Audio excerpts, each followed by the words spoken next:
Hello everyone and good morning. My name is Vivek Sharma. Today we're gonna cover the most important articles for the day.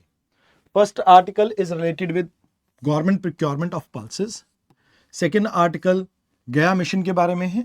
Third article Naga anti tank missile के बारे में, नाग anti tank missile भी बोला जाता है इसे. And last article है प्रचंड प्रहार एक्सरसाइज के बारे में. देखिए this all 4 articles are very important. जैसे फर्स्ट आर्टिकल की अगर बात की जाए, ये गवर्नमेंट स्कीम के बारे में बात कर रहा है, बट इसको समझने से पहले आपको कॉन्सेप्ट समझना पड़ेगा एमएसपी का, यानी मिनिमम सपोर्ट प्राइस का.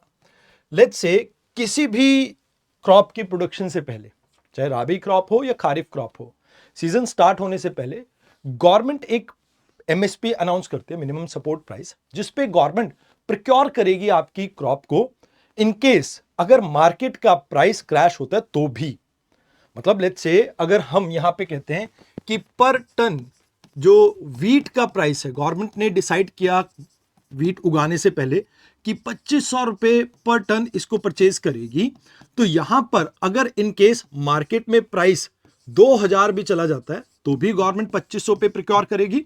एंड इन केस अगर ये प्राइस इंक्रीज हो जाता है तो आप मार्केट में बेच सकते हो. मतलब यहां पर यह कहना है कि हम एक इनकम सुरक्षा देंगे हमारे किसानों को, मींस सो दैट जो उन्होंने यहां पर अपनी खेतीबाड़ी में टाइम लगाया है उसके लिए उन्हें प्रॉपर एक इंसेंटिव या एक प्रॉपर इनकम स्केल मिल सके. तो एमएसपी कहीं ना कहीं किसानों को सपोर्ट करने के लिए, उनकी इनकम को सपोर्ट करने के लिए है. अब यहां पे हम 23 क्रॉप्स के लिए, जैसे pulses, cereals, oil seeds and commercial crops के लिए इन्हें बनाते हैं, एमएसपी को डिजाइन करते हैं. और डिजाइन करते हुए हम कई चीजों के ऊपर फोकस रखते हैं, जैसे कॉस्ट ऑफ प्रोडक्शन, कि किसानों ने कितना खर्चा किया है इसमें, सप्लाई और डिमांड का क्या डायनामिक्स चल रहा है मार्केट के अंदर, कंज्यूमर और जो फार्मर्स हैं इनके इंटरेस्ट को भी ध्यान में रखा जाता है, फिर मार्केट में क्या प्राइस ट्रेंड चल रहे हैं इसको समझा जाता है. एंड लास्ट में यहां पर हमारा फोकस रहता है कि इंटरनेशनल प्राइस फ्लक्चुएशन के अंदर कि किस तरह का फ्लक्चुएशन चल रहा है अभी मार्केट के अंदर पर्टिकुलर कमोडिटी के प्राइस को लेके. अब यहां पे आप ये समझिए कि जब हम बात करते हैं एमएसपी की, तो इसमें एक प्रोक्योरमेंट के लिए हम लेके आते हैं प्राइस सपोर्ट स्कीम. अब यहां पे हमने ये कहा है कि भाई जो पल्सेस है इनको एमएसपी पे प्रोक्योर किया जाएगा 100% production for Toor, urad and मसूर दाल के लिए. फॉर प्रोक्योरमेंट स्टार्ट होगी 2024-25 से एंड टिल 2028-29 इसको अचीव किया जाएगा. मतलब कहीं ना कहीं हम ये चाहते हैं कि भाई देश के अंदर ही दालों की प्रोडक्शन इतनी कर दें, बिकॉज इंडिया सबसे बड़ा प्रोड्यूसर भी है, कंज्यूमर भी है और इंपोर्टर भी है पल्सेस का. तो वी वांट कि हम यहां पर आत्मनिर्भर हो सके, तो उसको अचीव करने के लिए 100% प्रोक्योरमेंट रहेगी इन दालों की. अभी कर्नाटका के केस में ये प्रोक्योरमेंट 30 डेज को और एक्सटेंड कर दी जाएगी, जहां पर 1 मई तक इसे प्रोक्योर किया जाएगा. गवर्नमेंट का समवेयर कह रहे हैं कि भाई 2.46 लाख मैट्रिक टन हम तूर को प्रोक्योर ऑलरेडी कर चुके हैं और यहां पर लगभग 1.25 लाख फार्मर्स को इसका फायदा हुआ है. तो निफिड और आपकी एनसीसीएफ जो है, ये 2 ऑर्गेनाइजेशन इसे ग्रासरूट लेवल पे इंप्लीमेंट करेगी. तो अभी न्यूज में इसीलिए था क्योंकि गवर्नमेंट ने 100% प्रोक्योरमेंट की बात की है इन क्रॉप्स की. Now in addition to this आपको यहां पे ये याद रखना है कि इंडिया, जैसे मैंने आपको कहा कि लार्जेस्ट प्रोड्यूसर है, कंज्यूमर है, इंपोर्टर है पल्सेस का. हम एस्टिमेट कर रहे हैं कि हमारे यहां पर 26 से 27 मिलियन टन इस बार दालों की प्रोडक्शन रहेगी. और मेजर जहां पर दालें प्रोड्यूस होती है हमारे यहां पे मध्य प्रदेश, महाराष्ट्र, राजस्थान, उत्तर प्रदेश एंड कर्नाटका जैसे एरिया आ जाते हैं. इंडिया इंपोर्ट भी करता है, चाहे तूर की बात करें, उड़द की बात करें, चाहे मसूर की बात करें, ताकि डिमांड एंड सप्लाई में किसी तरह का गैप ना हो. और इसी वजह से इन्हीं 3 पल्सेस के लिए हम 100% प्रोक्योरमेंट के ऊपर भी फोकस कर रहे हैं. अब प्राइस सपोर्ट स्कीम की बात की जाए तो प्राइस में किसी भी तरह का फ्लक्चुएशन आता है मार्केट में, तो उसको कंटेन करने के लिए कि भी फार्मर्स के ऊपर उसका इंपैक्ट ना आए, उसको कहीं ना कहीं रोकने के लिए ये आपकी स्कीम इंप्लीमेंट की गई थी, जिससे एक्चुअल में हम एमएसपी को ठीक से इंप्लीमेंट कर पाते हैं. इसके अलावा पीएम आशा को भी याद रखना, जिसमें पल्सेस, ऑयल सीड एंड कोपरा के एमएसपी के बारे में हम बात करते हैं. एंड यहां पर जो मेजर आपके स्टेट्स हैं जहां भी इनकी प्रोडक्शन होती है, नेफेड, एनसीसीएफ और फूड कॉर्पोरेशन ऑफ इंडिया, ये मिलके प्रोक्योरमेंट करते हैं. तो यहां पे इसकी इम्प्लीमेंटेशन कहीं ना कहीं आप ये मान के चलो तब होती है जब मार्केट प्राइस आपका बिलो एमएसपी चला जाए। गवर्नमेंट प्रोक्योरमेंट इनिशिएट करती है, कई बार पोषण अभियान के अंदर पब्लिक डिस्ट्रीब्यूशन स्कीम के लिए भी गवर्नमेंट प्रोक्योरमेंट करती है। अब गवर्नमेंट की तरफ से निफिड और एनसीसीएफ जो है वो इन्वॉल्व होती है, फूड कॉर्पोरेशन ऑफ इंडिया भी इन्वॉल्व रहती है। गवर्नमेंट भी कुछ सेंटर्स में आप ये कह सकते हो कि लाइक यहाँ पे लाइक इस चीज को इंप्लीमेंट करने के लिए सपोर्ट कर सकते हैं स्टेट गवर्नमेंट भी। तो ये चीजें हैं जो आपको इस आर्टिकल में याद रखनी थी। आइए अब बात करते हैं गया मिशन के बारे में। ये बेसिकली यूरोपियन स्पेस एजेंसी का एक मिशन था। अभी ये मिशन एंड हो चुका है। 10 साल तक ये मिशन चला, जहां पर हमने मिल्की वे गैलेक्सी के बारे में अपनी नॉलेज को और ज्यादा बेटर किया। अब यहां पे हमने लगभग लाइक आप ये कह सकते हो कि इस मिशन में 3 ट्रिलियन ऑब्जर्वेशन की थी, जिसमें 2 बिलियन तो स्टार्स और ऑब्जेक्ट्स के ऊपर थी, एंड बाकी इससे 13,000 से ज्यादा आपकी साइंटिफिक पब्लिकेशंस भी निकली। तो इसका पूरा नाम है global astrometric interferometer for astrophysics, that is गया। अब इसमें मैपिंग करनी थी हमने कॉस्मो की, मतलब पोजीशन, डिस्टेंस, ब्राइटनेस किसी भी स्टार की, और उसके मूवमेंट को हमने यहां पे ट्रैक करना था। अब इसे लैग्रेंज पॉइंट 2 पे प्लेस किया गया था। देखिए लैग्रेंज पॉइंट क्या होता है, जैसे 2 सेलेस्टियल ऑब्जेक्ट्स हैं, लेट्स से अपने पास ये सन है, लेट्स से अपने पास ये सन है और ये अर्थ है। तो इनके बीच में 5 ऐसे पॉइंट एग्जिस्ट करते हैं। जैसे ये लैग्रेंज पॉइंट 1 है, ये लैग्रेंज पॉइंट 2 है, ये ये लैग्रेंज पॉइंट 3 है, ये लैग्रेंज पॉइंट 2 है, Lagrange point 4 and Lagrange point 5। ये 5 ऐसे पॉइंट एग्जिस्ट करते हैं जहां पर सन और अर्थ की ग्रेविटी एक दूसरे को कैंसिल आउट करती हैं। तो लैग्रेंज पॉइंट 1 पे आप सन को डायरेक्ट ऑब्जर्वेशन के लिए जब करना चाहें तो यहां पर आप अपने किसी भी इंस्ट्रूमेंट को प्लेस करते हैं, जैसे आदित्य L1 पे प्लेस किया गया है। अगर आपने बाकी यूनिवर्स को देख रहे हैं तो आप L2 को यहां पे बेस्ट चॉइस मानते हैं।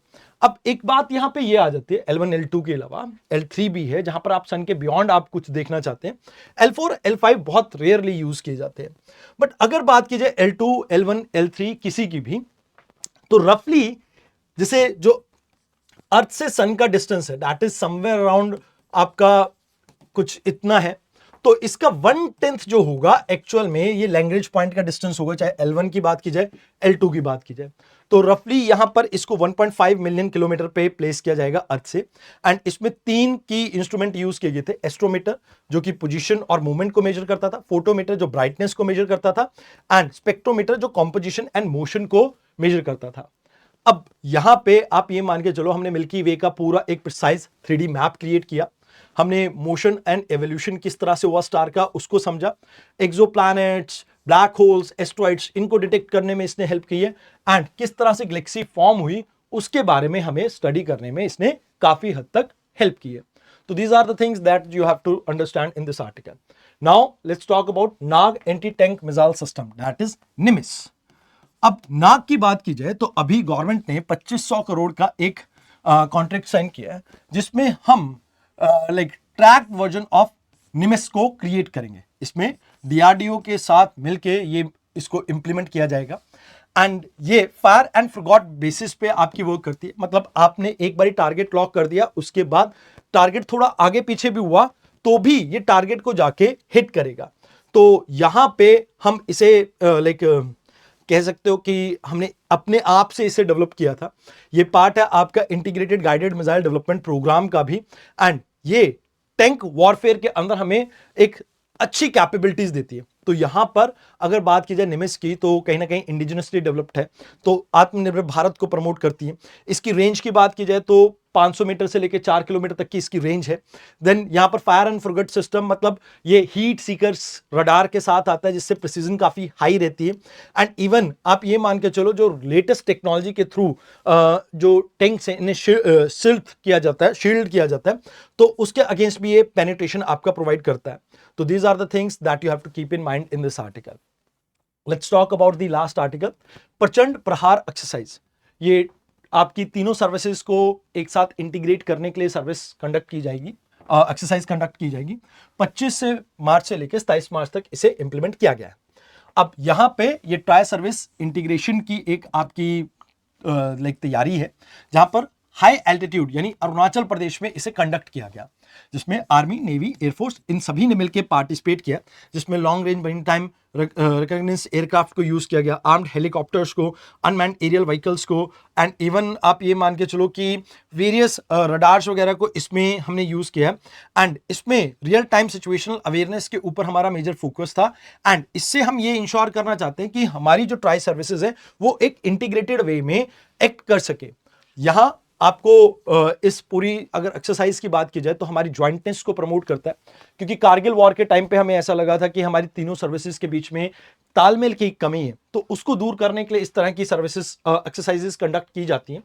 मोर ओवर ये हमारी बॉर्डर प्रिपेयरनेस को कहीं ना कहीं और बेटर करेगा, खासकर ईस्टर्न सेक्टर जहां पर चाइना का इन्फ्लुएंस काफी समय से इंक्रीज हो रहा है, खासकर म्यांमार के आसपास वाले एरिया में।